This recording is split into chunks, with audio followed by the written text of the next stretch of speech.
people, I am going to do some summary exercises about stuff on the telescopes, because that's, you know, what our topic is about. So I'm just going to go through them quite quickly. So they want to know what these words mean. So the first one is the principal focus. So you're going to have lots of rays that are going to be parallel, and then they will converge after passing through a convex lens. So that's going to be what the principal focus is, because that's where all of the rays are going to focus on, converge.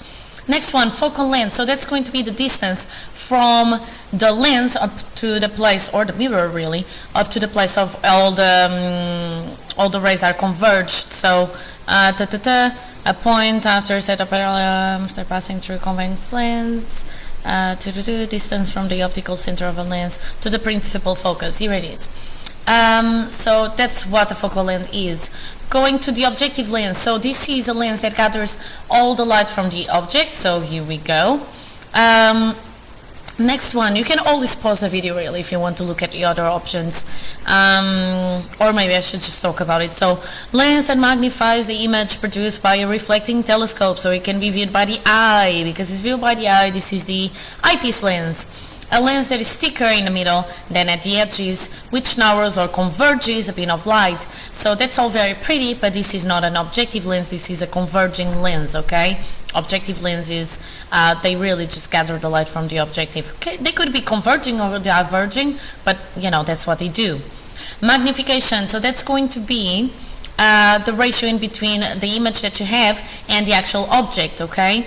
So because that's the magnification, is not the smallest angular separation that a telescope is capable of distinguishing two-point sources. That's going to stand for the resolving power. And it's not how much bigger an image is than the original object, because I can actually get images or objects to get a negative magnification. So it's going to be really the ratio of the size of that image as seen from an optical instrument to the size of the object that is being viewed through it, okay?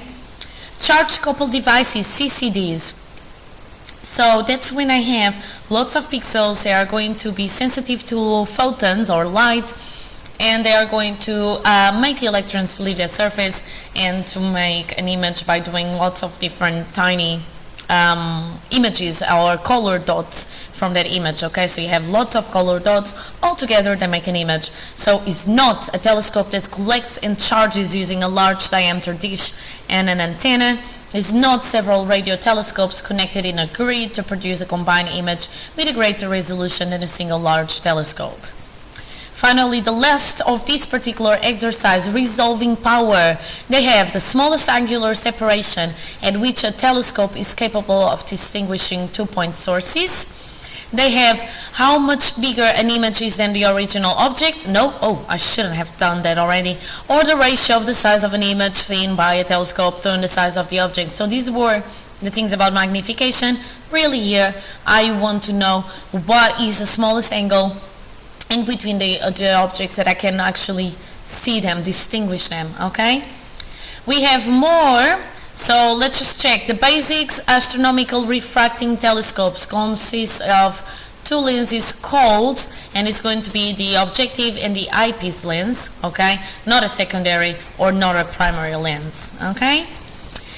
The basic Newtonian reflector consists of, so you're going to have a mirror that is going to make all the rays to go into one place, and then you're going to have another flat mirror that is going to be diagonal, okay? So convex is not a convex mirror, it's going to be the concave mirror, and let's see why this one is wrong.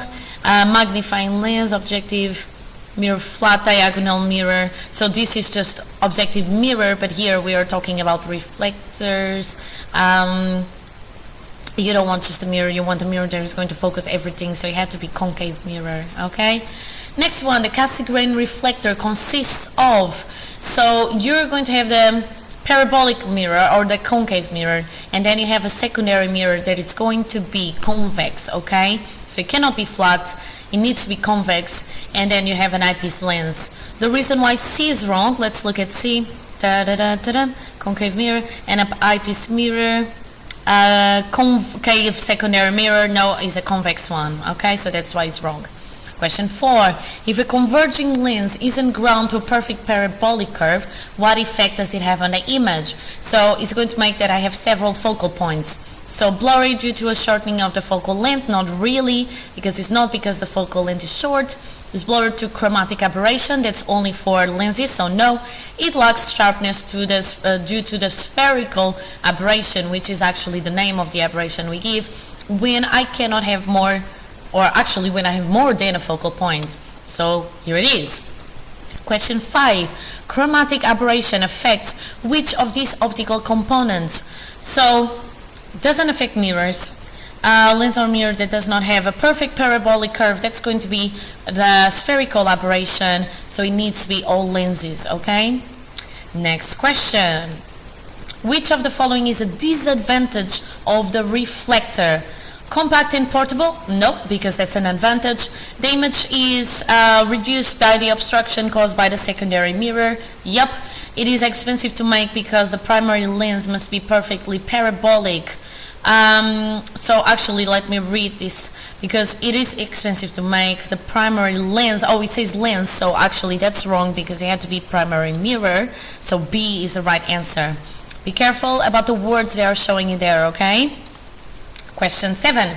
Which of the following factors would have the greatest limiting effect on the resolution of a large aperture ground-based optical telescope at low altitude?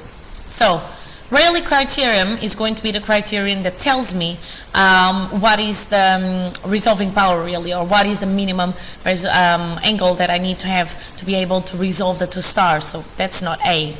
Atmospheric seeing, yes, because it's ground-based, so I have atmosphere on top of me. Low altitude, so another hint that it's going to have some atmosphere on top of me. The diameter, they say, is a large aperture one, so it's not going to be the diameter that has the greatest limiting effect. So it's the atmospheric seeing. Question 8.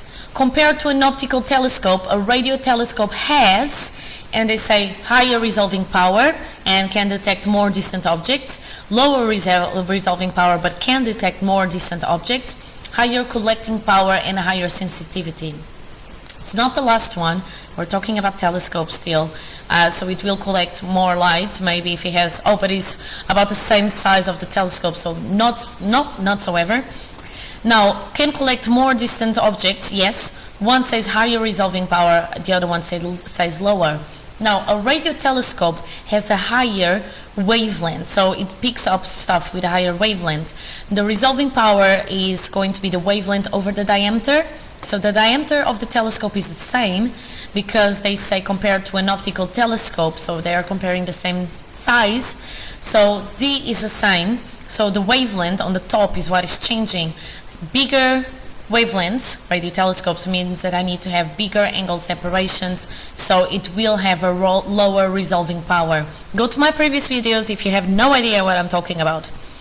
Question 9. What is the approximate resolution limit of the blah blah blah telescope in Puerto Rico that has a diameter of 305 meters and can be used to detect radio waves with a wavelength as little as 5 centimeters? All you have to do is getting the wavelengths divided by the diameter of the telescope, or the aperture, so where the rays come in.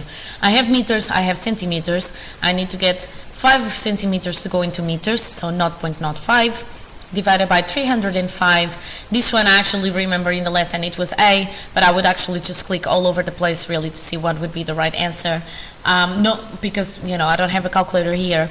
But all you do is getting the wavelength in meters divided by the diameter in meters. Or if you don't want to use meters, just be consistent with the units. Last question. What is radio interferometry? So that's when I have lots of radio telescopes and together they link together and they form a bigger, better image.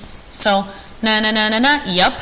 Study of, no, it's not the study of the atmospheric effects. Or the use of 2 radio transmitters to detect, no. So it's going to be A, an array of small dishes linked together to improve radio telescope resolution. So that's the answers for all the questions. This is kind of a you know, kind of getting everything that we said on telescopes, not everything, but you know, a little bit of a recap. Pause in the video to see the options, try yourself before you see the answers, and I'm going to make a playlist only on telescopes, okay? So see you, bye, take care, and where do I turn this off? And here it is, bye.